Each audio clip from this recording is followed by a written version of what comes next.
Welcome everybody. This is our first in what we hope to be a series of many guest speakers coming in to talk about digital animation and game design. We have the good fortune this evening to have Christopher Vuchetich with us, lead designer from Amaze Entertainment, and I won't tell you too much more about what he's done because I think part of the presentation is going to hit on a lot of those things. So welcome everybody, and we look forward to many more of these. So with that, I'll turn it over to you, Chris. Hey guys.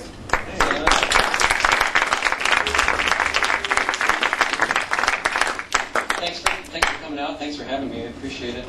Just to get started, I'm going to run a couple little videos, and you have to bear with me because in order for me to use my mouse, I need to be looking at the screen as opposed to this way.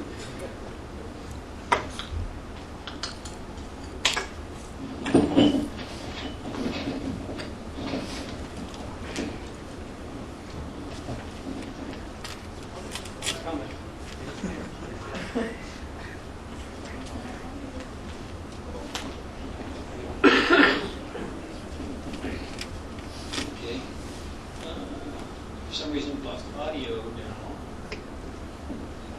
It's muted. It's muted. It's muted. I see. You're not going to see anything. It's only Pirates of the Caribbean. Not there. Not inside your Bottom monitor. on the media player. Media player. Next to the bottom. Bottom down. Right there. And it's just pirates killing zombies, swords.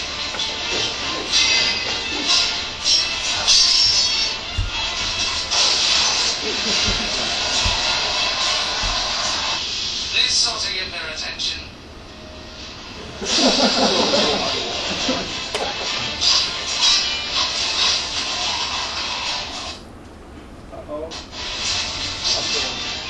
Just like swinging across the rigging to plunder a helpless vessel. Cheap to fugitive.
Alright, you have to indulge me. I'm going to show you one more video.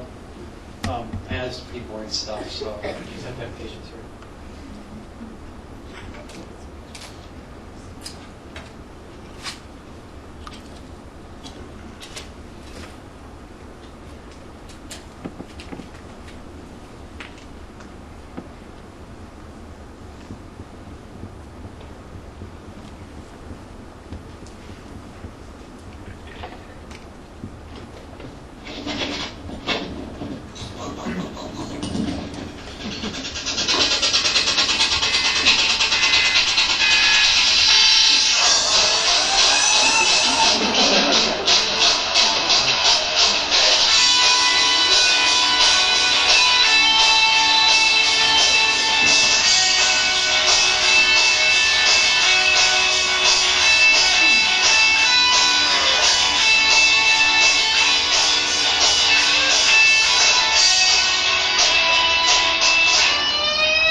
So that's where I work. It's like that every day. Music and everything. What's that? Music and everything. The whole montage. Yeah.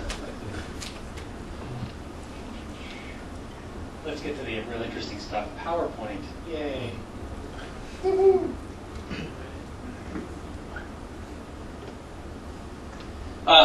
So, as Ward said, my name's Chris Vuchetich. Yeah, Vuchetich. Believe me, I was worried about that name too. So I'm a lead game designer at Amaze Entertainment in Seattle, Washington. I'm originally from Ann Arbor, Michigan, and graduated from Eastern Michigan in 1989 with a BFA, Bachelor of Fine Arts. That same year, after graduating, I got the heck out of Michigan and went to Seattle, which at the time, at 20, was a really good idea. Although I do miss Michigan quite a bit these days, come back every year. So in 1995, I decided to get into computer art, and this mic's going back and forth. Let's see if I can center this a little better so you won't get that weird effect. Put it right there. How's that? Maybe that'll work. Maybe it won't. Anyway, so around 1995, I had the opportunity to see Ward actually working in the computer industry, and at the time I wasn't doing a whole heck of a lot. Saw what he was doing, it's like, I want to do that. That's cool. How do I do that? He said, well, you got to know this, and this, and this, and this, and this. I'm like, okay, great. At the time as well, there really wasn't, a program like this was unheard of 10 years ago. There were a few film schools doing some game design programs, but I mean, very minimal. So it basically came down to myself having to teach myself how to do this, talk to folks in the industry, find out what programs I needed to know. And I spent about a year and a half teaching myself the software, putting together a portfolio, and getting into the industry. In 1996, I got a job working as a background artist, and then for that last 10 years, I basically was an environment artist, worked to a lead artist, became an art director. I've also been a level designer, worked as a lead level designer, and currently as a game designer. In that past 10 years, I've shipped over 10 games, including the first Harry Potter's 1, 2, and 3 on the PC, and then most recently Pirates of the Caribbean 2 for the PSP. Real quick, I'm just curious to know who you guys are out there. So just raise your hands. Are students here at Ferris State in the program? Okay, that's just about everybody. Obviously, these two guys are not there yet, but what, next year or so? No? Sure. So in terms of all you guys that are in the program, I just want to get a sense of where you guys are coming from in terms of what you're interested in. How many folks are here interested in going and becoming a level designer once you're out of the program? Okay. Game designer? Okay. Anyone interested in character animation? Excellent, excellent. How about character artists? Okay, nobody's raising their hand twice, are they? You can. I'm just. How about environment artists? Excellent. Anyone interested in programming or development? Very good. How about producer? The dreaded producer. You want to be producers? Okay. No, producers are great. They're a key component of the game.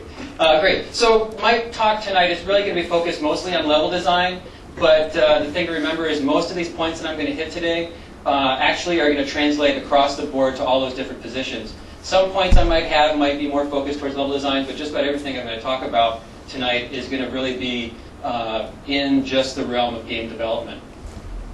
So first off, let me move my notes around here. And let's get to our first slide, yay, PowerPoint. So, my talk basically made the 10 things that make a level designer a great level designer. Before we get into what those 10 points are, let's talk about what a level designer is briefly. And I won't dig into these points too deeply because we could spend a conversation on some of these points much longer than the time I have. So, a level designer has a solid understanding of level editing tools such as Unreal or Hammer or whatever else is out there. Unreal seems the most popular one these days. Hammer also does some really nice stuff as well.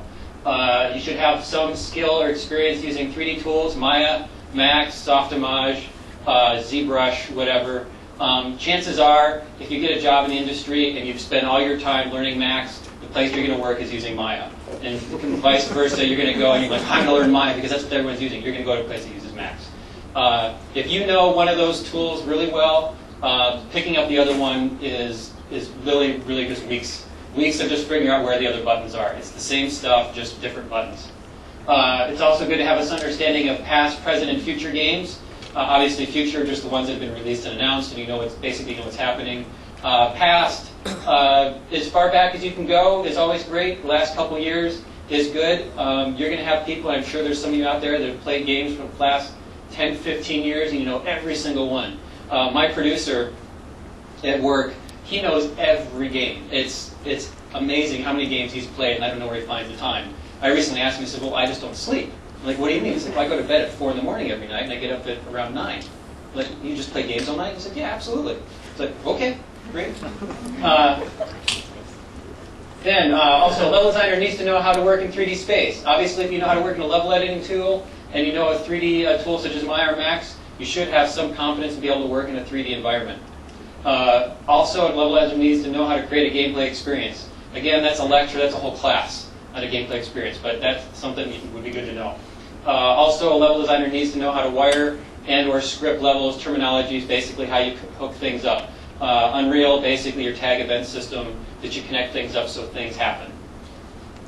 A level designer can also problem solve games, play, gameplay, and deal with technical situations that are involved in that. You can also take direction from your leads, and you can work in a team environment. These last two things are, I'm probably going to come up with several times.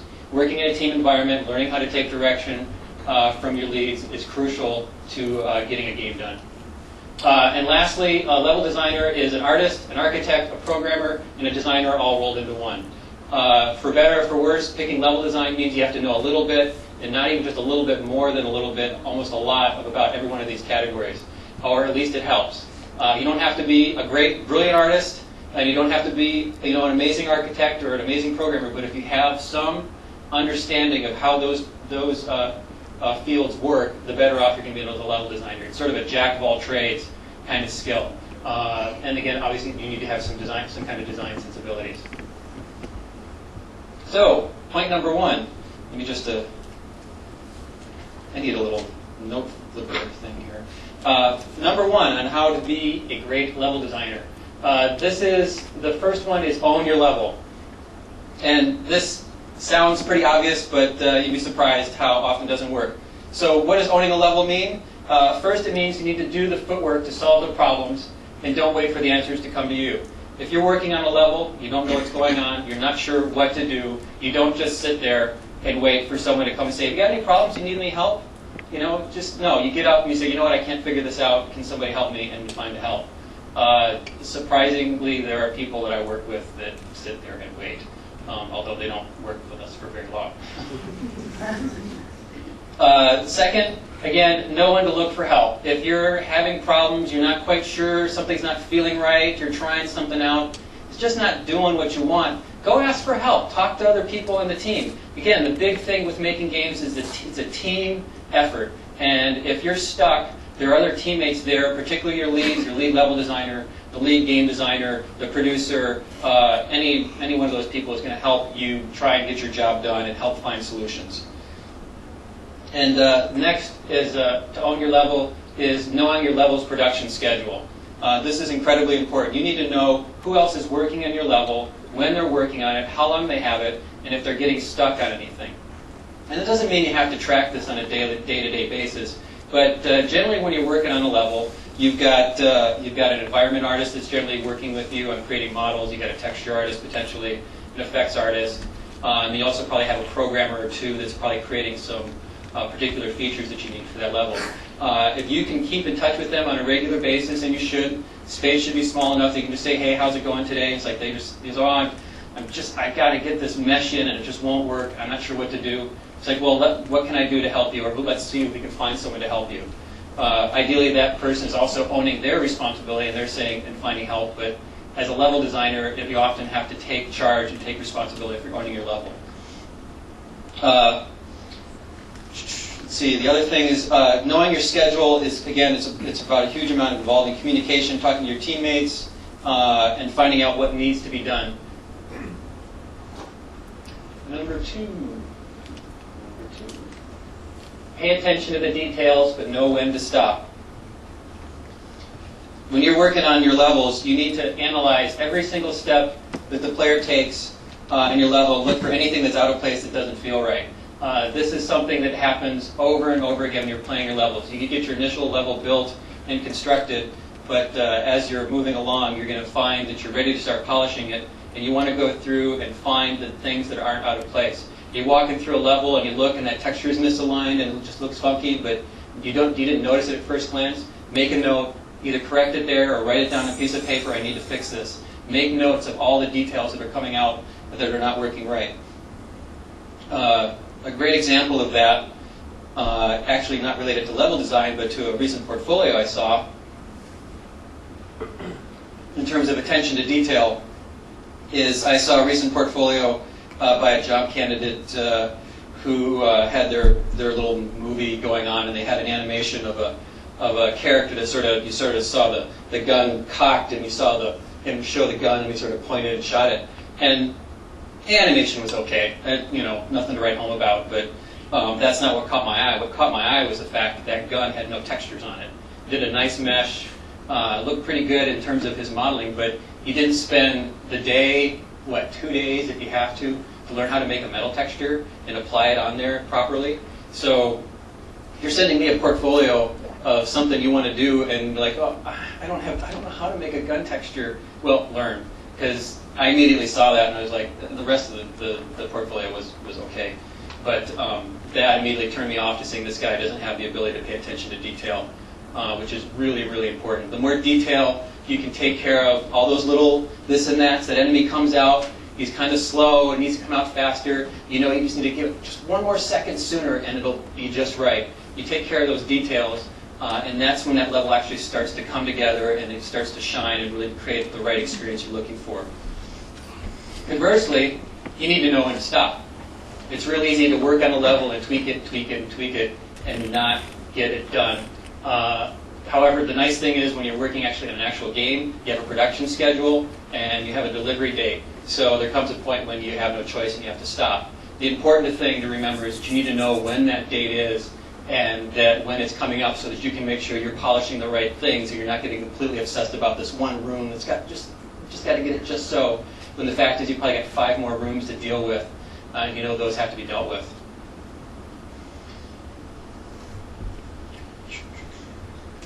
Everybody with me so far?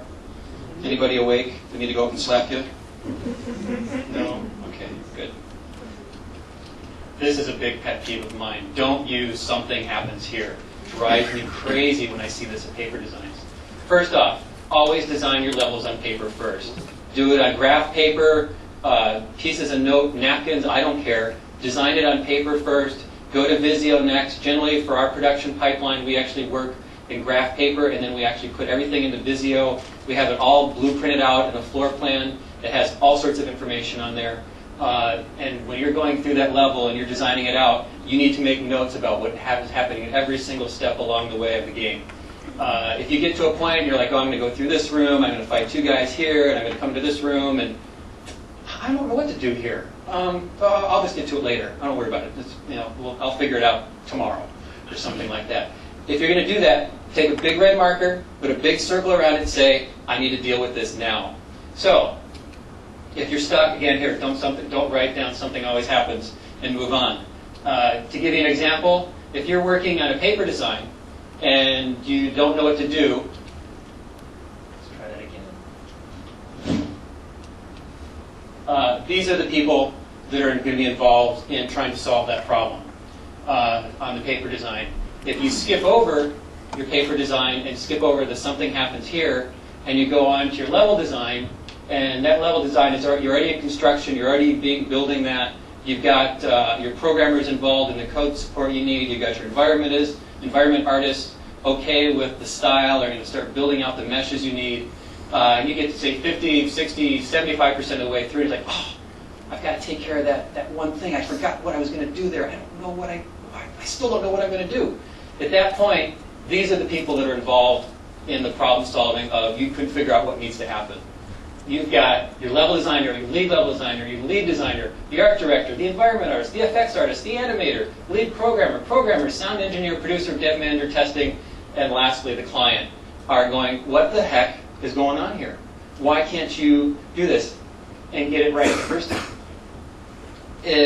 I've been doing with this, like I said, 10 years. I see this all the time. I still miss them. I had a level last week that my level designer submitted to me, and I said, so how's this going? Walk through it, and he's like, well, and then there's this, well, I've got to figure that out later on. I was like, no, whoa, stop. What happens here?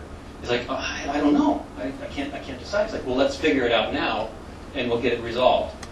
So this happens, it's easy. It's really easy for this stuff to slip through because you're just sort of like, you're always thinking about the next thing, or you're actually thinking about that room that comes after because you know exactly what you want to do in that room, and that's going to be really cool, and you want to make sure you write that up just right so that the level the person's working on that, or if you're going to work on it later, you have all the information you want, and you forget that step back. So again, never do type in something happens here. Figure it out beforehand.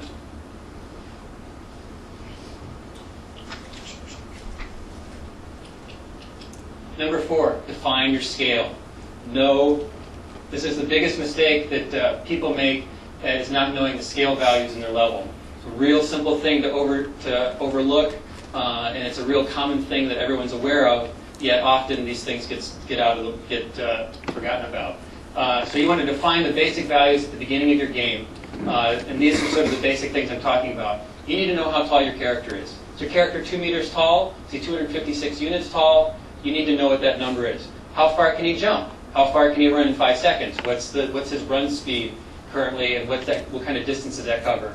What kind of climb heights does he have? What are the height of doorways? What is the height relationship between all the characters?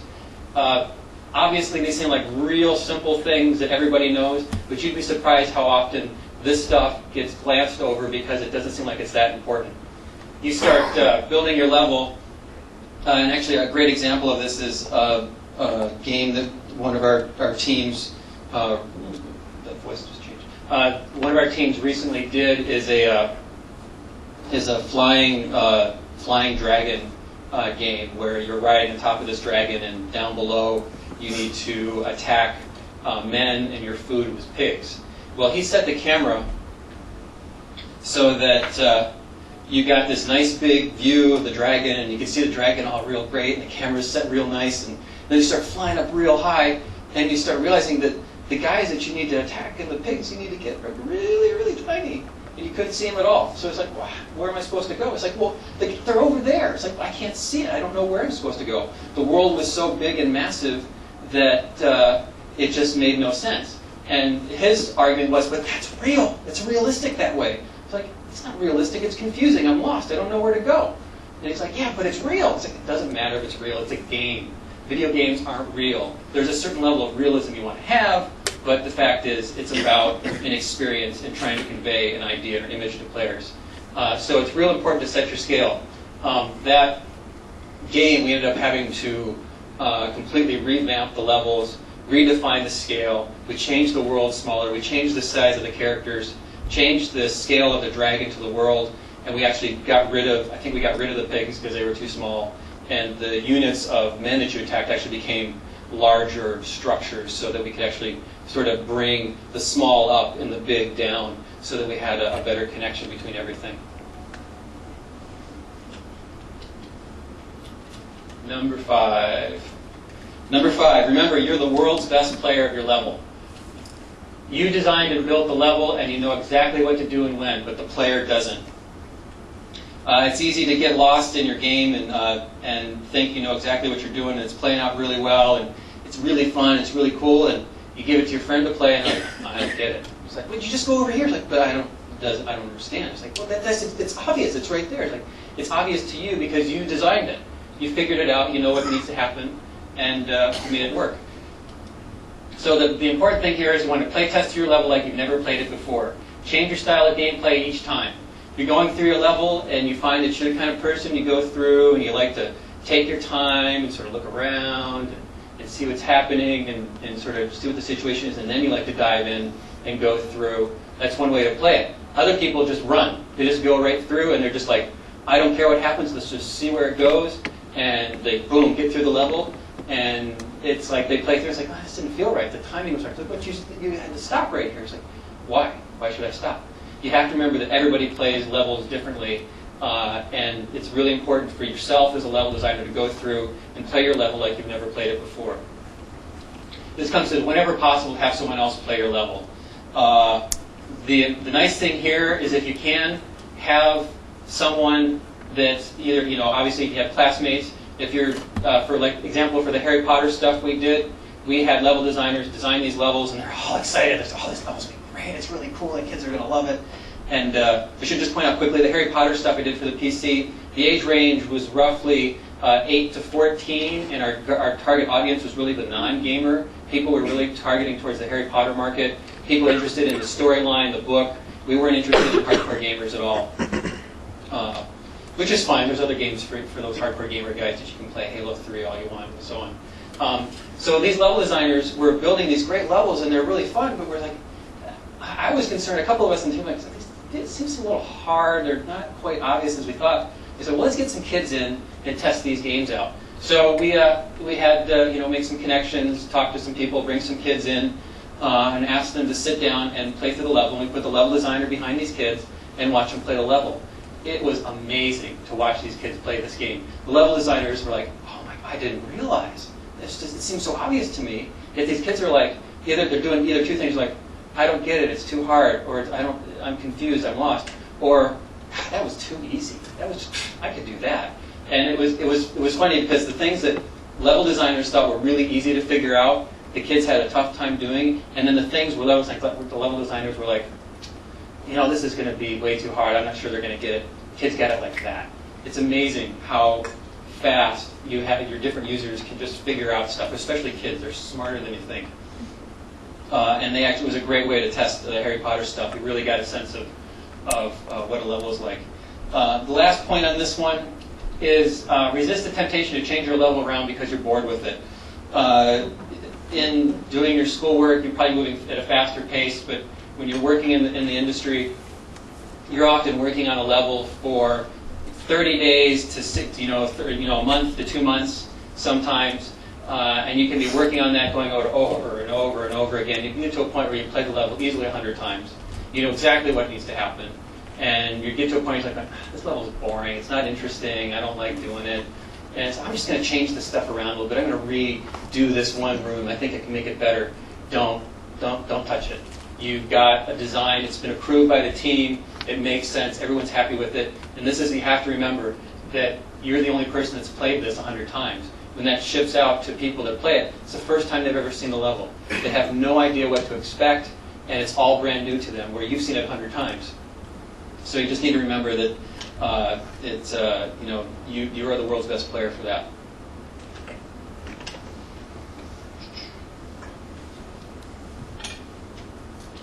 Number 6. What is number 6?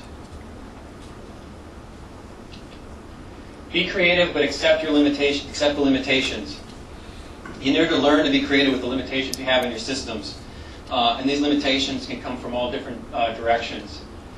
You've got your hardware and software limitations, you've got client requirements, you've got the game design, and you've got the production time and budget. Obviously, these days, hardware and software is getting so fast that it doesn't feel like there's a whole lot of limitation within that area, especially with the Xbox 360 and the PlayStation 3 coming out. But you will find quickly that you do hit limitations on that. And you want to do something, it's like, well, you don't have enough polygons to do it, although today that feels like it's not the case, but it will be. And then the last three kind of work together. Is that the client who you're working for to make the game has specific requirements they want to see. They may expect you to do, they have an expectation of how that license is supposed to work.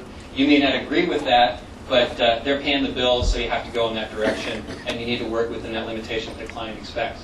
Same with the game design. My job as a game designer is trying to create one cohesive unit of a game experience, and as much as I'd like, I can't include all the things that I want to in a game. And that really comes down to the production time and budget. Every game has a limited amount of time that it has to be made, and it has a limited amount of budget. So you have to, my job often is creating a game design. I create something that is way over scoped. We punch in the numbers with our development manager, who's responsible for the schedule, comes back to me and says, you just made a game that's 2 years over budget, and I need another $5 million in order for it to do this. Like, okay, well, let's start chopping back. And you start cutting out features, you start finding the right things to take out and remove so you can get your game into the production time and budget scope. Number 7. Know your tools. This is a real important one. You want to be the person that everyone else comes to for help. You need to know your tools backwards and forwards as much as possible. You want to know every nook and cranny, and you want to know all the workarounds. A lot of you are working in the Unreal Technologies. This is a great program to find all the nooks and crannies and all the workarounds. It's an awesome program. I love working in it, but it has its quirks, and it's got so many little true-false variables in there that you're trying to do something and it won't work, and I can guarantee you half the time you're trying to get something to work in Unreal, all you have to do is change some true statement to false or false to true, and suddenly it works. And that's where you need to know how that all works, and you need to know those workarounds. At the same time, you want to keep pushing the limits of the system. You want to keep experiment and find new ways to get the job done. And then lastly, on that point, is you want to share your knowledge freely. Great level designers have nothing to hide. This isn't a problem I've seen too much lately, but several years ago there was a real sort of run on these level designers were like, well, this is my secret, this is my way of doing it, I'm not going to show anybody how this works.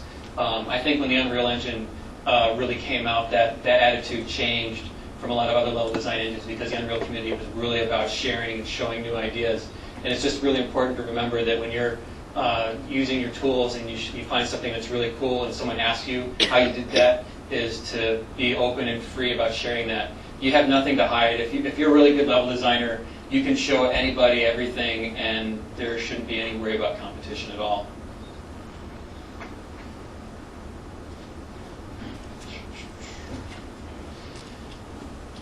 Number 8, know when to call it a day.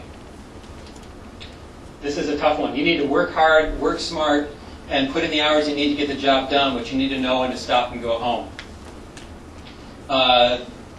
It's a tough challenges industry. I work, I don't know, 40 hours on a nice week. Usually 50 hours a week is my average. Some places easily work 60 hours a week. It's just the nature of the beast. I think it's safe to say the industry is slowly changing away from those crazy crunch hours. But I can also tell you that there's a game company just up the street from where I work. I was talking to someone that's working there, and they have a year left to ship their game, and they've gone to mandatory 5-day work weeks from 7 in the morning till 9 at night. Have to be there 15-hour days, 5 days a week. And that's with a year left. And now they've said, well, we're only going to do this for a little while. It won't be for the whole time. I can guarantee you it's for the rest of the year. And chances are they're going to go to Saturdays. In the next 2 months, they'll probably go to Saturdays as well, and they have to work probably like an 8-hour day to start and then a 10, and so on. Unfortunately, nature of the beast, it's going to happen, but if you're working at a place where you don't need to be doing 15-hour days, put in your time, work as smart as you can, and go home and get some rest. You have to remember that some of the best ideas come from a good night's sleep and stepping away from your problem or what you're trying to work on. And you also have to remember that most bugs having your game are created because you're overtired and you need some rest. A great example of this is we had a programmer on our, I'm going to say Harry Potter 3. That might have been 2. They blend together after you just work on it for so long, it's just a blur. Our programmer Elliot came in on a Wednesday. We're in a normal production cycle. There's no crunch coming up. Nothing's happening. But he just sort of like working on a Wednesday. He's like, I've got a good run. I'm just going to keep going. He ended up working all night long on Wednesday. I came in, I actually remember coming in that day and seeing him leave. He's like, I've been working all night. I'm going home. Most of the team at our office comes in around 10. We're sort of a 10 to 7 office. Most game companies tend to be around those hours. So if there's any of you people who like to sleep in, game industry is a great place to join. I prefer to get in early if I can, but sometimes that isn't always the case. And it is nice to sort of wake up and go, I'm just gonna stay here for another hour. I don't have to be until 10 because no one else is going to be there. So anyway, Elliot pulls an all-nighter, comes in. I come in the morning. There's a couple of us, and he's like, "Oh, I'm going to go home. I'm going to go sleep it off." And like, oh, okay. Well, we're also like, "Why did you work all night? We don't have anything due this week or even next." It's like I was just really excited about what I was doing. He goes home. We grab our latest build, grab everything that's been checked in, try and run the game. Boom, doesn't work. It's busted. No idea. I can't figure it out. Our lead programmer and programmers, they don't come in until 10 o'clock easily. Programmers seem to be the ones that actually like to come in later than most people. Artists, for some reason, there's a lot of artists that like to come in early. I don't know why. I don't know if that's a statistic. That's just our office or what. Anyway, Elliot's gone. Programmer doesn't come in until 10. We tell the programmers, the engine's busted, the game's busted, we don't know what to do. So it's like, well, let me track it down. He spends at least 2 hours tracking down that the problem is the code that Elliot just checked in the night before. Elliot's gone, home, asleep. So that programmer then had to go through and try and look through the files and figure out what files he had checked in that broke the code, back that stuff out so we had the previous code in there so we can move on. That basically took the rest of the day. So I was stuck there for a whole day, sitting there with nothing to do. I couldn't work on any of the stuff I was supposed to because somebody worked all night, pulled an all-nighter, and checked in bad code and made mistakes because they probably did this 3 or 4 in the morning. They're really tired. They put a colon where they were supposed to put a comma or something like that, busted everything, and we were done. Now, if you think about that, if you're on a team of 20 people, which is small, but in size, that's 20 people who lost a day's worth of work. That's 1 man-month of labor that's been lost because one person decided to pull an all-nighter and didn't check their code before they checked in to see if it worked because they were too tired. So again, it's really important to know when to call it a day, go home, get some rest, sleep it off, and then come in the next day fresh and ready to go. 9, be a team player. We're getting there because there's only 10 points. Again, teamwork is incredibly important. If you can't work on a team, you don't belong in the industry. I think it's safe to say most people are willing to work on a team. If you want to, hide in a cave and just, do your thing, well, there's places to do that. Game industry is not one of them. So what you want to remember is you want to review your level with your teammates on a regular basis. You want to talk to your team. And remember that that's the only way a game gets done. Your best allies, again, your best allies in getting your job done are your teammates. You need to know everybody. You need to know what they're like, what their personalities are like, what their strengths are, what their weaknesses are, and support them in any of that direction. And conversely, those teammates are going to help you as well. If you're not good at something or you need some help on something, chances are your teammate's going to help you understand how that needs to work. And vice versa. If you have something you have a particular grip on that another coworker doesn't, help them out. And eventually both all come up together and the team survives that way. I don't see this a whole lot these days, but our company is real careful about who we hire. But there really are no room for prima donnas in the industry. There certainly are there. A lot of them have probably been in the industry for quite a while and they've probably earned the right to be a prima donna. Fact is, though, they're not fun to work with. We had a level designer that had been working in the early days of the Unreal stuff that we hired because he was really good. He had some really good sensibilities, but man, he was a prima donna to the nth degree. He didn't last 6 months at our place because we didn't have room for it. We didn't have time. There's no time for someone to say, "I'm the star. It's my vision. It's my game. This is what I'm going to do." It just doesn't work. You need to be a team player and work together and figure out ultimately your goal is to get the game made, get the game shipped. 10. Always, is it fun? It's the hardest question to ask in a game, and it's something you need to constantly be asking as a level designer.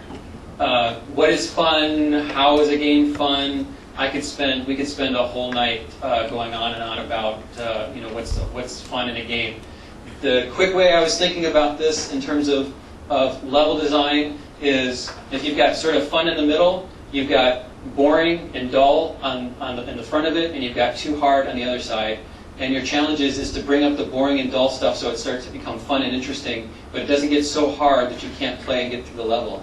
I can't think there's there's a game I was playing recently that had a really nice fun factor, but suddenly I hit this one mission that I think it might have been GTA or a similar type game, and it was impossible. I had to kill these guys that kept coming at me. There's no way, I was like, there's no way I can get through this. I ended up having, because I wanted to see the rest of the game, I spent probably 2 hours just to get through this darn mission, and I wasn't having any fun at all. I was just annoyed and frustrated, and I've played, I'm sure you all have, there's points where you get to a game where you're like, I'm done. I don't want to play this anymore. It's too hard. And so, what's the point? If you're not having fun, then, let it go. And so that's the important thing. As a level designer, you need to ask that question. And like I said, it's an open-ended question that we all have to define for ourselves, and you can probably spend hours late at night talking about what fun means. Number 11, break the rules. You need to remember, rules are there to guide you and help you get your job done, some people notice. If a rule is holding you back and it doesn't make the game fun or a level work, it's time to test that rule and change it or discard it. The trick here is you don't break the rules on your own, you communicate. Levels or rules are there, production procedures are there, production pipeline, they're all there to help you get your job done and make the game run along as smoothly as possible. The trick here is if you feel like the pipeline you're working in or the method you're using is actually slowing you down and not allowing you to get your job done, then it's time to start questioning, say, well, how else can I do this to get my job done faster or more efficiently? When it comes to that point and you actually have a solution, you can present that to your team, to your producer, to your leads, whoever, and say, I've got a better idea on how to do this. Ideally, the producer says, oh, that's great, let's make that change, and let's go for it. Sometimes they say, no, I think we'll just go this way. But that's the important thing, is to keep fighting for, find ways to improve the pipeline. A real simple example on the last game I did, Pirates of the Caribbean, we inherited our internal engine from a couple of teams that had been working on it for a couple of years. We got this engine and we're like, this doesn't make any sense. It's a good engine, but the pipeline they had generated for it was just completely confusing and took forever to get things done. There's things that I can now do in 10 minutes that previously took me all day to get working because you had to go through all sorts of hoops. That team on Pirates had been working, was one of the teams that worked on the powder stuff, so we've been working in the Unreal technology, which has a beautiful pipeline, does things incredibly well, and it's a great model to look for in terms of efficiencies. And even, I believe, I haven't seen a whole lot, but I've played with a little bit, their Unreal 3 stuff is even better. But we basically, that team started looking at that pipeline and changing the rules of how we got from point A to point B, so that the project we're actually working on now, we've actually got a brand new editor that we're using, and we've got a whole new set of tools that we were able to convince our bosses on that we need to create this product, or our own sort of internal editor to get the job done faster. And it's actually rippled through the rest of the company, and we've found a really nice system and an editor that's actually pretty fun to work in. But that wouldn't have happened if we all didn't sit there and said, this rule isn't working, we've got to change it. So again, remember to break the rules, but you don't need to be a rebel. You need to go break the rules because you just want to break the rule. That's all fine and good for other things, but when you got a budget and production of a certain amount of money, you just don't go all rebel on because basically you'll lose your job. Again, but you do need to push the limits. So that's the end of the first 10 points. But I wanted to hit a couple. The next thing I really wanted to hit was for you guys is sort of the 3 steps to getting into the business. We're doing pretty good on time. I want to get to some Q&A when we can. Obviously a lot of you guys are going to want to get into the game industry, and for some of you that maybe next year or next month or 3 years, wherever you guys are at. There's some tricks to knowing how to get my attention to make me want to hire you. First off, you need to know what I'm looking for when I'm trying to hire people. Myself as a lead game designer, our lead programmer, our producer, our art director, our studio head, executive producers, whatever. All those people are basically involved in hiring. people. I have a responsibility for a product that can cost anywhere from $2 to $20 million to make. That's a big chunk of change. $2 million alone is a lot, and $2 million doesn't make a whole lot of game. We're working on some PSP stuff. Yeah, 3 to 5 million would be nice. We don't always get that, but easily, looking at these next-gen console games, $20 million is, a drop in the bucket. That's a lot of money. So you have to remember that I'm looking to hire people, and I don't take that job. I don't take that lightly because I need to bring people in that I know have experience or they have the ability and the talent to get the job done. Obviously, for me, I prefer to hire people with experience, and that makes your guys' job all that much harder to try and get in the business. And most people prefer to hire with experience. However, I have to say, on the other side, I'm always on the lookout for new talent. I love hiring new people that have never been in the business. They are fantastic to work for or work with. We hired on the last Pirates game. We hired a new programmer. Never done this before. Couldn't have been all of 20 years old. Fantastic, great programmer. Did some network code for us. It was absolutely brilliant. It was an absolute pleasure to work with. He just had the energy, the motivation, the excitement, and the willingness to come in and get the job done.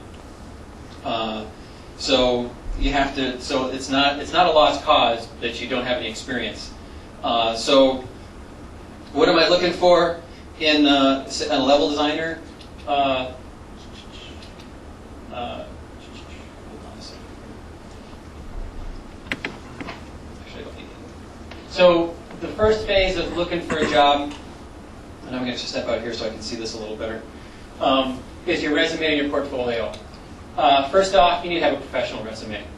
Real simple, just have a clean, neat resume. Tells me who you are, what you've done, and a little bit of some details if you're involved in any organizations or you've worked with any particular types of groups, what that was and what your responsibilities were. I don't need a lot of information here. I just need to see something that looks clean and neat and has no typos in it. An example of a really bad resume, I have this saved in one of my folders at work because it is by far the worst resume I have ever seen in my entire life. This poor guy sends me a resume, never been in the business, 3 pages long. First page talks about where he's working now, which is like Chuck E. Cheese or something like that. Nothing against Chuck E. Cheese. It's probably a perfectly fine place to work. But he wants to be in the game business. The next 2.5 pages start rambling on this long letter about his sick mother and why he can't get into the business because he was taking care of his mother for the past 2 years and he had to drop out of school. And I mean, it was a sad story. I feel sorry for the guy that he had these challenges and stuff. But I'm looking to hire someone to work as a level designer. I don't care. Ultimately, I mean, I feel bad for the guy and stuff, but I don't need to know that. That's not what I'm looking to hire for. I'm not looking to hire somebody who has a sob story. We've all got them. We've all had, one thing or another happen to us. So, and not to be cold, but, I've got, it comes down to a certain point where I've got a business thing I've got to deal with here. Have a website. I love having people that have websites. Put your stuff up there. Keep things updated. Put your best stuff up there. Don't put the stuff up that's like, it's kind of okay. I don't want to see that. If you want to, especially if you're looking for work at that point and you think people are going to be looking at it, take the stuff off that you know is not good enough. I'd rather see 5 really good things as opposed to 10 things that are so-so. The other great thing about having a website is I may look at your website and say, this person doesn't quite fit for what I need right now, but I'm going to save that website and I'm going to remember that person and I check back on I've got my little folder in my Firefox thing there of people's websites that have sent resumes to me, and I go back and I check every once in a while and I see what they're doing. Have they updated it? Have they given anything new stuff? Anything that's interesting to me that I saw? Maybe I saw something there, but it wasn't enough to make a phone call. But I'll check back, maybe a month or 6 months later and see if they've improved at all. So it's really good to have a website. And of course, with a website, you need a portfolio. Show your best work. And for me, as someone that's going to hire you, I'm looking to hire a specific position. If you want to be a level designer, focus your website and your portfolio on level design. If you want to be a character animator, show me animations. Now, I think, in terms of the school program, you guys probably have a broader spectrum of things that you need to present as in terms of portfolio and what you're trying to do to get your, to get your degree. That's great. Do that by all means. But when you're ready to commit and want to come into the business, pick a category and stick to that and say, I'm going to be a level designer. That's what I want to focus on. I'm going to be a character animator. I'm going to make the best character animations possible. Even as a character animator, if you're just interested in animation, just give me a stick figure. Make that damn animation. Excuse me. Get a little excited about this thing. Make that animation look really good. I've seen some amazing animations that are just stick characters. If you want to work in 3D, give me some cel-shaded stuff too, or some 2D animations. We love seeing animators that have 2D, page, cel-shaded, animation stuff as well. Obviously, we're looking for 3D stuff most of the time, but if you have that spectrum, that's great. But as an animator, I don't need to see a fully realized character. If you want to be a character artist, then, make me some really great characters. I actually have a point. I'm going to double check my notes. There's one thing I wanted to see.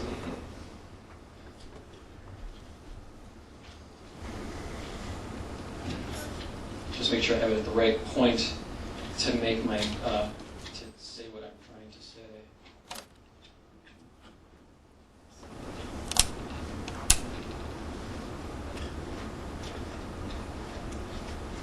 It always helps to be organized too. Yes, your portfolio. There are 4 things I don't want to see in a portfolio. I hate seeing these things. It drives me crazy. I've been seeing for 10 years, and inevitably always somebody puts it in. 1, I don't want to see any robots. I don't want to see any spaceships. I don't want to see any busty women, and I don't want to see any anime. Great stuff. They're all, they all have their place, but I've seen every robot design ever made. And you better, if you're going to give me a robot, it better be the coolest dang robot you have ever seen or ever made. Because I've seen them all, and I need to see more than that. Everybody likes robots. And again, spaceships, everybody's on spaceships. I mean, you look on TV, they're all there. Chances are the spaceship you have has probably been on Star Trek or Deep Space Nine or, I don't know, whatever those other ones are. I don't watch those television shows. Busty women, of course. Lara Croft, she's got the field covered. Don't bother. Anime is a great art form. It's got some brilliant stuff. Chances are you're going to do a character, an anime character. It just shows me that you know how to duplicate anime style. I need to see more than that. If you want to include anime as a style that you can do, great. Just make sure it's really good, and then also show me some other styles as well. Oh, and then last but not least on the portfolio stuff is it's really great if you can set yourself apart from the crowd. How do you do that? I don't know. You figure it out.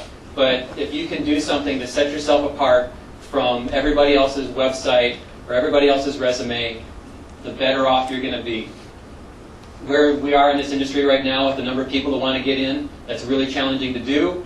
But if you think about it, just think about how can I make someone looking at this website get their attention and say that I'm the one they want to hire, that I'm the one they want to call in for the job. Okay, you've got your portfolio, your resume together, and I actually called you for an interview, and I'm going to have you come in and talk to me. What do you need to do in an interview?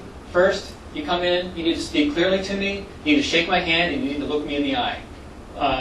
You'd be surprised. I know interviews, it's a nervous situation to be in. It's your first time in. It's kind of, just you're not sure. But if you come in and I say, hey, how you doing? And you give me the limp fish handshake, everybody knows that sort of like dead, and if it's cold and clammy, dry your hands off too. It's no big deal. Just give me a nice, firm shake. That's all I'm asking. And talk to me. Look to me, and don't go. So what do you think about games? I can't. I'm talking to you because I need to get out who you are. What's your personality like? What are you interested in? What do you like to do? What's important to you for games? Which comes to the next point. Avoid answering yes and no with a question.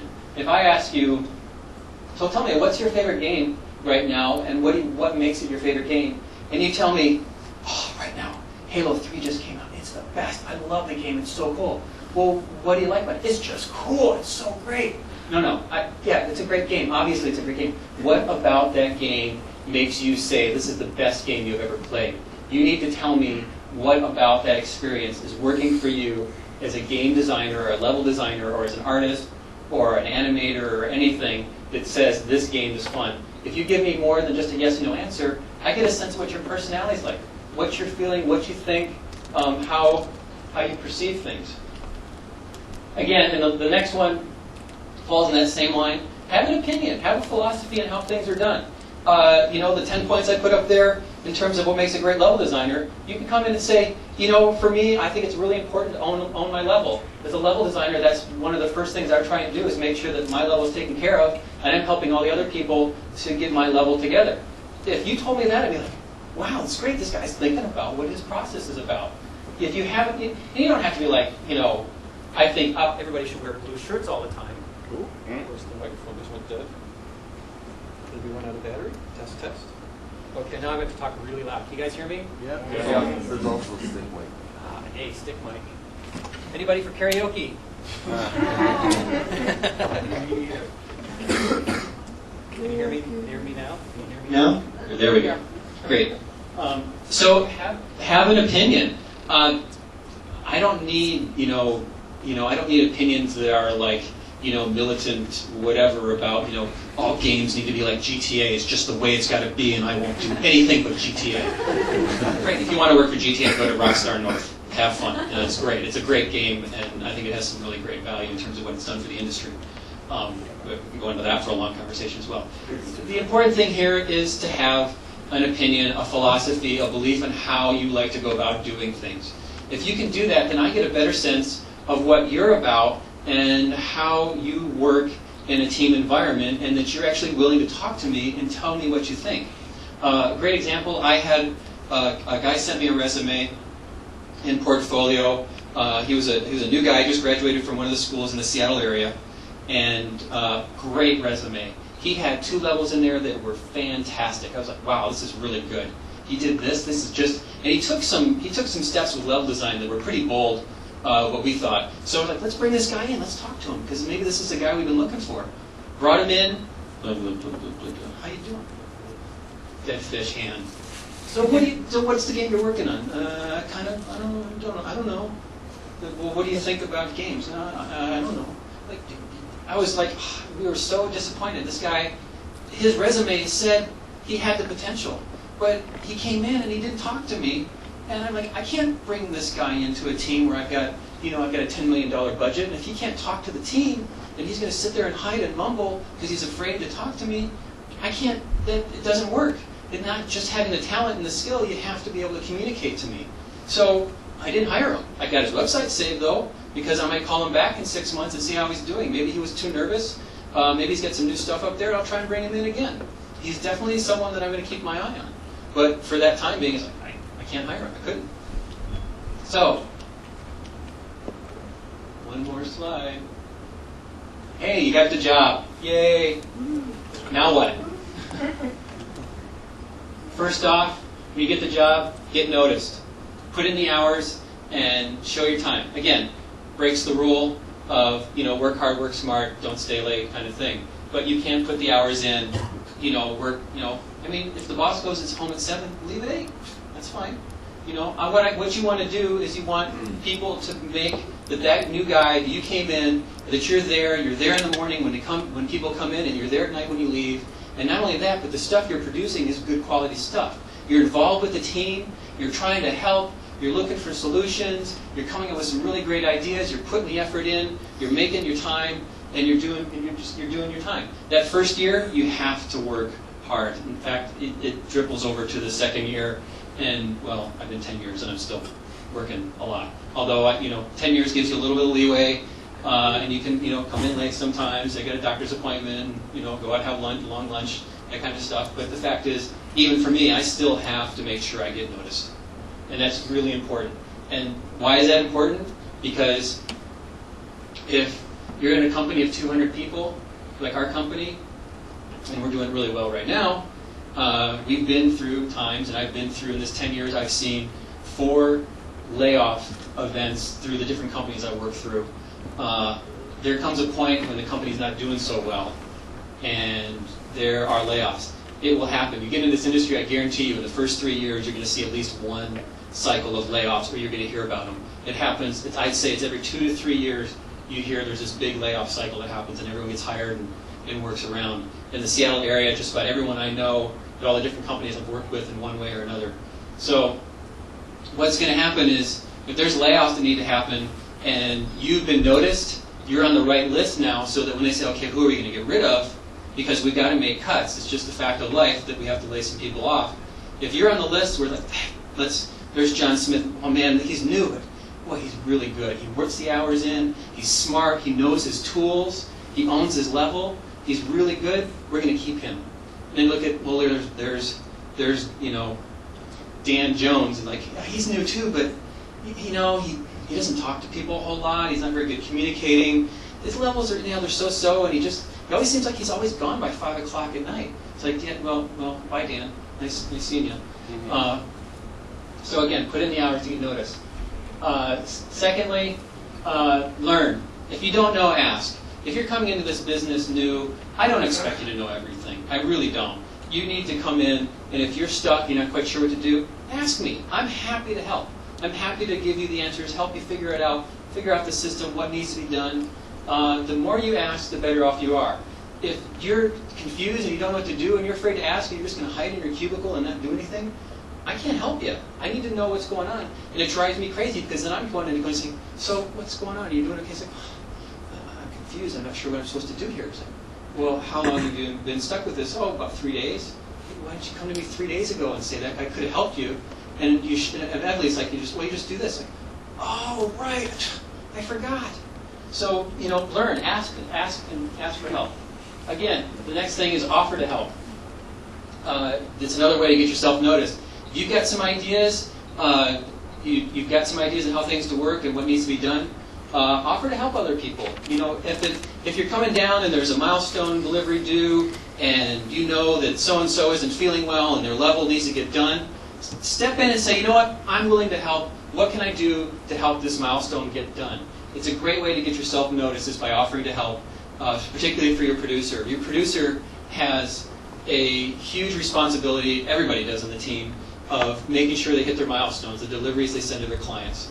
And if there's a way that you can help people out to make sure that happens, do it. And last but not least, the most important thing is ship the game. If you don't ship a game,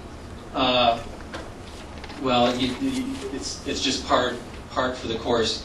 You need to ship your games. If you come into me and I hire you, and the game, I hire you and we've got 12 more months to go in the game, and after 6 months you're working there and you're liking the place, but you know what, you just got a job offer or found a place that wants to hire you down the street, it's working on the game you've always wanted to work on. You can't wait to work on that game. You tell me, you know what, I quit. I'm going to go work for this other place. You've been there 6 months, whatever. You quit. Well, I won't go into the ramifications of what that does for me. Not that I like it too much. You go to that new company, you get in, and you're there 6 months, and hey, look, they got layoffs. You've just been laid off. You've now been in the industry for a whole year, and you haven't even shipped a game. And the fact is, you could have stayed with that other company and gotten that game shipped. The important thing here is, if I'm looking at a resume and you've got experience and I don't see you having shipped a game, then that's a red flag for me that you're jumping around a lot and you don't know what it's like to go through the filing process. Having the experience of shipping a game is crucial to being able to stay in the industry. The process of what that's like is, I won't even go to the horror stories about it, but it's a challenge, and if you have on your resume that you've shipped at least 1 or ideally 2 games in your career so far, it puts you at a level where you can almost always find a job somewhere else. If you start working through a company to company to company and you keep going around layoffs or quitting or whatever for the next thing and you don't see anything in there that says you shipped a game, then it's a red flag for me that I probably shouldn't bother hiring you. So, like I said, make sure you ship a game. That's pretty much it for me. Now we can just go to some question and answers about it. That wasn't too long, was it? Is everybody awake still? Yeah? So if we want to go ahead and go out to take some questions, I'm going to take a drink of water and put this down. So. Anybody have a question? Yes, sir. How do you, you started off based on the basic paper plan of level design. What are the steps between the concept design and that really the level design is involved? Can everyone hear me talking like this? Mm-hmm. Yeah. Okay, great. Pulling that mic feels weird. So when I get to start a level design or to figure out levels, generally what happens is I'll get direction from the client. Most of the stuff we do is license-based products, or where as a developer we get hired by publishers to make a particular style of game. So they come to me and they'll either give me a set of design documents or a spec sheet or something saying this is the game we want you to make. I'll often, some of our license stuff is related to a movie tie-in. So what I'll do is I'll get the movie script, I'll read through that movie script and say, okay, I need to take this storyline and I need to break it into 10 playable levels. So I'd go through that storyline and look for a level section. Okay, I'm going to take this part of the movie and I'm going to make a level out of it. And what I do is I look and say, okay, what's the high concept experience? What does the player need to do here? And we're talking like a paragraph long description, of what the goal is for that. You write down a paragraph description of that. I then take that information, and our production pipeline, what I do is I actually go into a conference and I bring in myself, the level designer, there's a lead level designer or the level design team. I bring in the art director, and if there's a lead environment artist or lead animator that wants to be involved, I bring those in. And we actually sit down with that one paragraph concept and say, okay, what do we want to do here for a gameplay experience? And we'll spend an hour or 2 hours sort of sorting out, taking that to the next deeper level of what that gameplay experience needs to be. What are the goals and objectives? What fits for the license or the character and the storyline? And we take that, the level designer responsible for that then will take all those notes and they go off and they start working on that paper design. And then we come back with that paper design. I check with them on probably a daily, every other day basis, depending on what's going on. Look at that, and when they have that paper design done, we actually come back and meet as a team and go over that again and see if that's working. Does that answer your question? Yes, sir. So, how much leeway do you usually get from the original movie script to transfer? Boy, it varies from film to film. On Pirates, we had, I added, I think I added 2 or 3 extended fiction points that I needed so I could get my full level count of 10 levels. And Buena Vista Games is who we worked with. Was pretty flexible about that. Their point, the challenge with that is that they have their certain story points they need to make sure are hit. And as long as those are hit, you have some flexibility in extending the fiction in different directions. Harry Potter, whole different story. There's very clear points that have to be hit. It really depends on the publisher and the value of the license to them. Yes, ma'am. When you look at student portfolios, do you only like to see finished work, or do you like to see sketches and the process and sketches are great. If you've got sketches, as long as it's interesting, if it's quality, if you're like doing like some life drawing sketches or character sketches or different designs like that, that's fine. To have those included, but I also want to see some finished work. I want to see something that you feel represents you as best, in the best light as possible. Does that make sense? Another thing, Yeah. a student of gaming studios, I know animation studios do this a lot, where they will give a test to a potential hiree, like, this is a character, you need to do another Yep. character in 8 hours at the end of the day, and it's not done. Yeah. Did everyone hear that? Is that Yeah, absolutely. standard for you guys? Yeah, we do. Particularly for new hires, we do tests all the time. We have a standard level design test that I give, which Ward actually has, and I think he's going to be giving to some students soon. We have an environment art test that we do. We have animation tests. We have new people come in, and often these tests, you don't have to be there on site and do the test. We'll give it to you and say, here's your parameters, animate this, bring it back to us in 4 days. Just tell us how many hours you took to do it. We trust people to give us, a fair account of how long it took. But those tests are a huge help for me to help make a decision of whether I should hire you or not. As far as the training process, you guys don't Bill Fisher,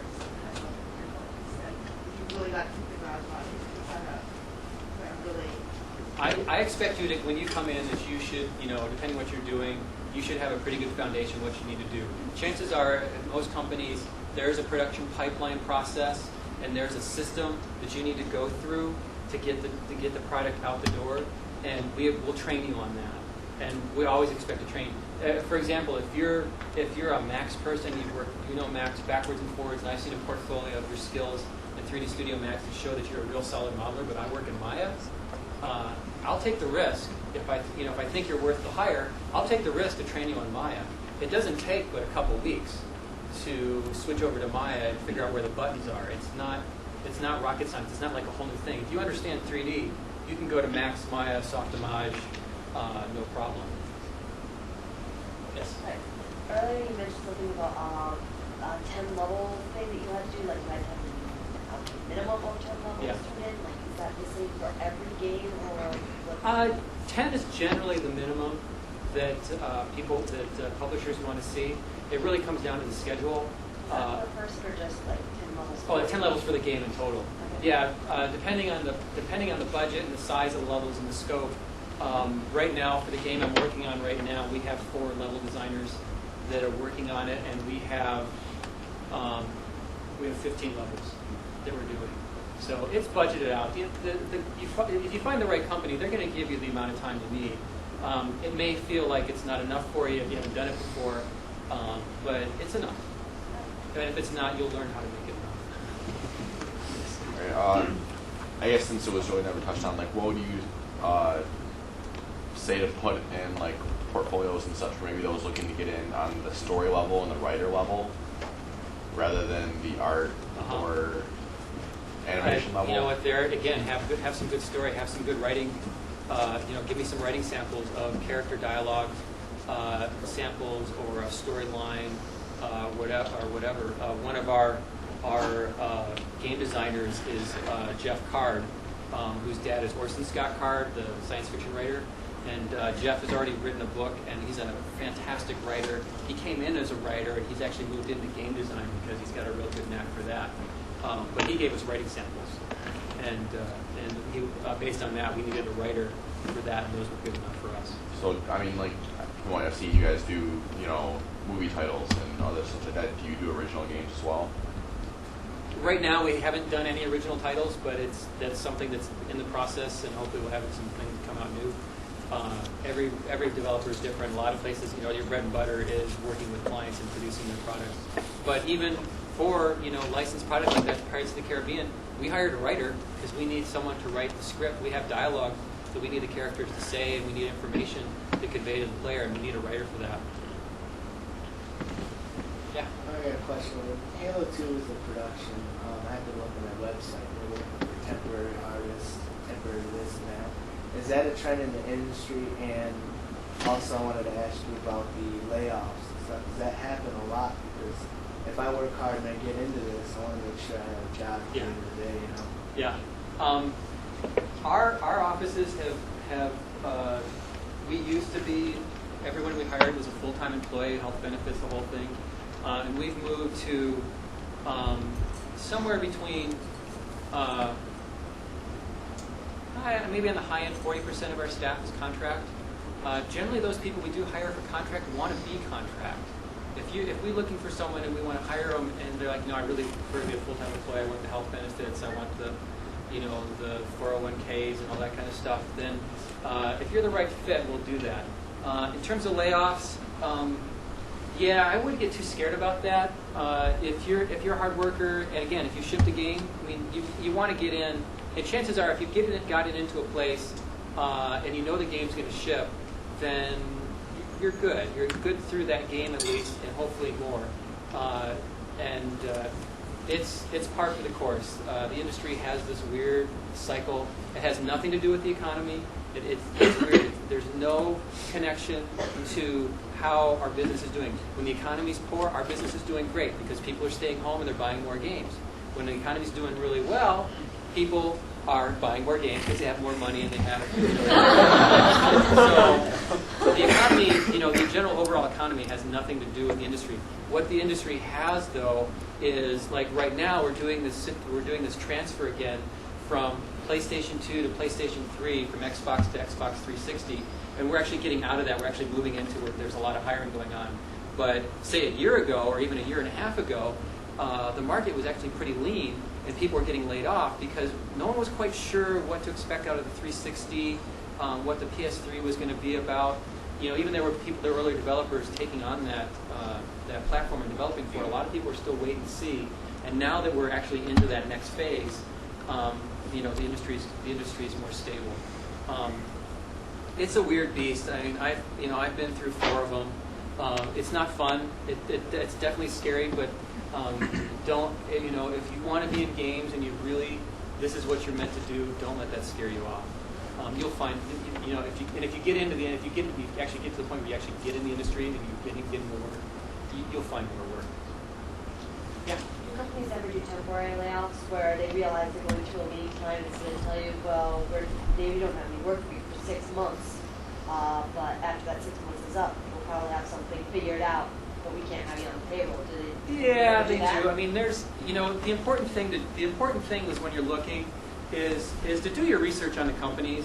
If you have connections in the industry and there's people you can talk to find out what is this company like, you need to do that. There are companies out there, even still today, that will hire people on for a project, and when that project's done, they lay everybody off and say, thank you very much, we got the game done, we don't need your services anymore. And then when they get their next gig, which could be a month or 6 months later, they hire people back again. Frankly, that's not a place I want to work. I don't think that's a place you want to work. But they do exist. So it is important to do your research on the game companies you're actually looking to get into. What's their track record? Ask them. You can totally ask them in an interview, do you guys keep people on after a product's been done? Most of them will tell you, generally we let people go or we keep them on. What does your company do in particular when they're getting within it? When a game is finished, do you already have one like in the works already, like planning? Oh, we're about to finish this game, let's start looking at other prospects right away, or do you wait until that game is done and look at other prospects? Yes and no. I have to say, I've been at Amaze Entertainment for 7 years now, which is is crazy in the industry. Most people don't stay at one place that long, but I'm happy there. And I've gone through. They've had layoffs. These guys that run this place are great because they fought tooth and nail. For the layoffs they did, they took a long time to make that decision, and it was a very rare occurrence for our company. We go through cycles like the product I'm on now, and when Pirates finished, we actually didn't have anything for 2 months in the pipeline for us. But I've been there so long, I wasn't worried about it. I knew they weren't going to lay me off because the company I work for and a lot of companies have the vision to realize if I've got staff in my offices and they're trained up and they know how to use the tools we have, it's to their disadvantage to lay you off. Because if they come back 2 months later and say, well, we need you back, like, I found another job. I'm good to go. Sorry, but, no thanks. And so, what's that? What do you do for those 2 months? Is there work and have fun? I don't know. I haven't been laid off. So. I mean, like, the 2 months. The 2 months. Oh, yeah. Oh, no, you're... for me, as a game designer, and actually just about anybody, you're always working on something else. They move you to another project. Because we're 200 people. We have 3 studios within the company. Actually, we have an Austin office as well, so that's 4 studios. My studio has 3 projects running at any given time. The Monsoon studio has 2, and then Kryptonite downstairs, I think, has at least 5 going at any given point. So we're constantly churning out. You saw that opening video, all those flashes of all those games. We did all of those. We're putting out product like crazy. And so there's always something to move people to. With 200 people, you can make a lot of games. And there's always room to move people around. And having a large company like that also helps buffer those lean times. But again, you have to ask those questions when you're interviewing for a company because every company is different in terms of how they like to approach that. Do you find that it's easier to work with an original intellectual property than a licensed product or vice versa? I'm working on some, helping out with some original IP right now, and I'm having a lot of fun with the original stuff. But I've been doing licensed stuff for a long time, and that's a lot of fun as well. The Harry Potter stuff was a blast. I had an absolute hoot doing it. I worked my butt off on it, and there was all sorts of the hoops you had to jump through with the Harry Potter stuff was crazy, but it was a lot of fun. Frankly, it doesn't matter to me. Would I like to do my own original design? Absolutely. Have I got a few on the table? I sure do. Are they going to get made? You got me.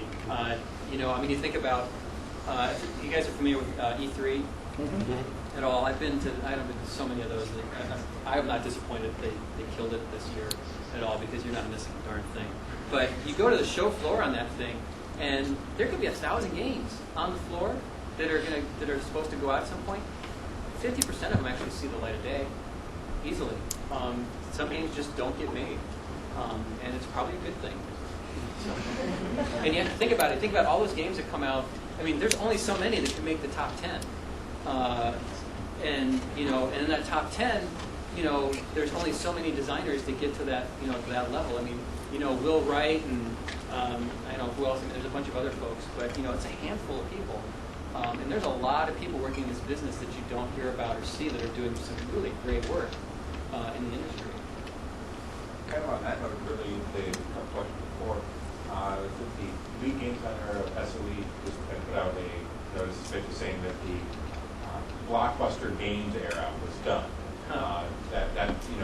That with all the free access to information, heavy content games, people aren't willing to pay for it. Have you noticed anything of that in your office? That type of looking for that big game isn't a big deal anymore? Everybody's looking for the big game. The guys making the money that decide how much money needs to be spent. They're always looking for the big game. They're always going to be looking for the big game. I can see his point, and I can't disagree with it 100%. But the industry is definitely going through changes right now, and I think it's actually opening up to more opportunity than it has in the past. It's amazing. The system I was working on when I started in '96 was I had a 14-inch monitor with I think it was a P100 or something like that. I had a video card that had one meg of RAM on it. Yeah. And my job at the time was converting. We were doing Crusader No Remorse, which was a PC title, and we were porting that to the PlayStation. I was taking 256 by 256 textures that were in an 8-bit palette, which was 256 colors, and I had to convert that down to half its size and down to a 4-bit palette. So I ran, I can't tell you how many textures through Debabbilizer, which I don't know if anyone remembers what that program was, to scale it down, and then I would actually go by hand and reduce, layer by layer the number of colors I wanted in my palette for a 4-bit palette, which is 16 colors. And when you have your 0 color, which is your transparent color, and you need a black and you need a white, you're suddenly down to 13 colors on there that you have for a texture. Look fine, on the PlayStation, but that's, and now I'm working on, a system that I don't even know how good it is, but I've got a pretty nice, fast thing working. It makes me happy. Yeah. Well, I imagine that because on many games you see, multiple companies working on games. I mean, what kind of collaborations have you guys done with at Amaze? Like right now, the title that I can't tell you about because I'm under NDA, we're working. I'm actually working very closely with the publisher and the design team at the publisher because they're working on their version of the game and we're working on ours, and we're actually sort of working in collaboration with I'm working on a different system and I'm changing the design around a bit, but we work fairly closely. But it really depends on product to product. When we worked on Lemony Snicket, we worked on the PlayStation 2 and the PC. We were in the same building, and the teams never talked to each other because the designs were so different. And it was really to the detriment of the product that the teams weren't working more closely together. They really should have been, but they didn't. It really fluctuates between product and product. Anybody else? Is there any gap for salary? Yeah, money. It always comes down to money, doesn't it? I don't know what we're hiring at for the entry position. I don't deal with that, but I would say in Seattle, you're probably talking. I'm taking a guess here, so I might be off about 2,000 a year, but I'm guessing somewhere between 40 and 50,000 a year is what you're looking at. If you're good and you've been doing it for a while, your salary can keep going up. You have to remember there's a cost of living adjustment in there too. $40,000 in Seattle isn't a whole lot. I mean, you're going to have to probably live with a couple people to get by, but you're in, you know, and you can keep going up from there. It's and you feel like the LA, you can't.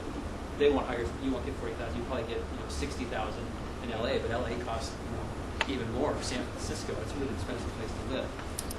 But if you keep going at it, you just can't go. You can only go up. You're good. Good animators make big bucks. If you're a really good character animator, man, you're gold. You can see six figures as a good character animator easily. Yeah. Is there any specific demand for a specific position currently? I'm having a huge problem finding level designers right now, actually. I get resumes. I'm not getting a whole lot. I haven't gotten a whole lot lately, and I'm really antsy to find good level designers. That and character animators are probably the two things that are really hard to find right now. Good programmers are always great to find. Environment artists, tons of those. Plenty of environment artists. But don't let that sway you. If you want to be an environment artist and build environments, that's great. If you're good, you'll get in. And it's But I see a lot of environment artists right now is something that's going. But level designers and character animators and good programmers are hard to find. Yeah. What did you have to go through to get started in this? To go through? Yeah, how did you start off? Well, that's what I was saying earlier. Is I basically taught myself the software and I created a portfolio for myself, and then I marketed myself and tried to set myself apart from the business. I actually created at the time, when we still had floppy diskettes, and it was like 1.2 megs or something on that. I created a little program with Director, sort of interactive resume that I labeled, and I created this whole little interactive kind of thing with animations and pictures and all sorts of crazy stuff. And I put that into a nice little package. I made a really cool envelope for it. I just mailed it out to all the companies in Seattle. I posted it online, which at the time was really just America Online. It was the only thing. There wasn't the internet like it is in '96 at all. And the funny thing is, I did that, and one day I came home from work, and there's a message on my machine, and I hear this guy leaving. It's like, hey man, I just saw your interactive resume. I work down at Disney. It's really cool. I really like it. But we don't have any jobs right now, but I just want to call and tell you it's great. And I was like, oh man, I just got a call from Disney and they didn't leave a number. But it was cool. I mean, the guy actually took the time to call me back and say, hey, I like the work you did. I don't have anything right now, but I just want to let you know you're doing a great job. And that was great. I mean, it made my day in some ways, but in other ways it's like, oh, geez. So you're welcome for that. I was going to say one last question, then we got to wrap up. You're there right there. There's been a lot of talk about gamers and message boards and such that the genres that we have right now, they're just getting prettier and prettier. Like we're seeing on 360 and PS3 that games are just getting to the point where they're mind-blowingly beautiful, but the genres themselves are getting really stale. Mm-hmm. What's the actual industry reaction? I think that's a fair assessment. You've got the 360 is actually doing some really nice stuff. I think PlayStation 3 is going to have a huge. I think it's going to bomb. Basically, is my opinion. I think. I can't afford it. I'm not buying it. I'm a game designer. I should be buying the system. I can't afford that kind of stuff. Honestly, for me, the Wii is going to be awesome. It's cool. It's interesting to hear you guys. Is everyone sort of hands raised? Think the Wii is going to be the? Hell yes! I already have the day off. I actually got to go down to Nintendo's. Their U.S. headquarters are over just down the street from us, and I actually got to go and try it out. It's really cool. The Wii is. It's really amazing what that thing can do. That controller, I got to play. What is the first-person shooter that's coming out on it? Metroid, probably. Metroid. I got to play Metroid Prime on it. It was cool. It was great. I mean that controller, even Red Steel with the sword. I mean it's going to be really slick. And that controller it was like I was like, wow, this is you know, this is really cool. I think it's going to be something to watch for. And we've been, at work, we've been talking about different designs and stuff, and there's so much you can do with that controller that you never, fishing, we've been talking about fishing games, casting spells. I mean, can you imagine Harry Potter on that? You're just going around casting your spells. Awesome. It's totally cool. Yeah, flipendo.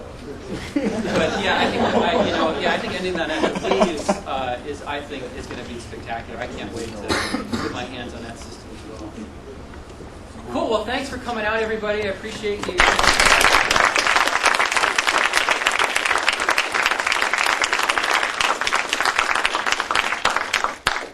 Excellent. Well, I want to thank you, Christopher, for coming in and talking with us tonight.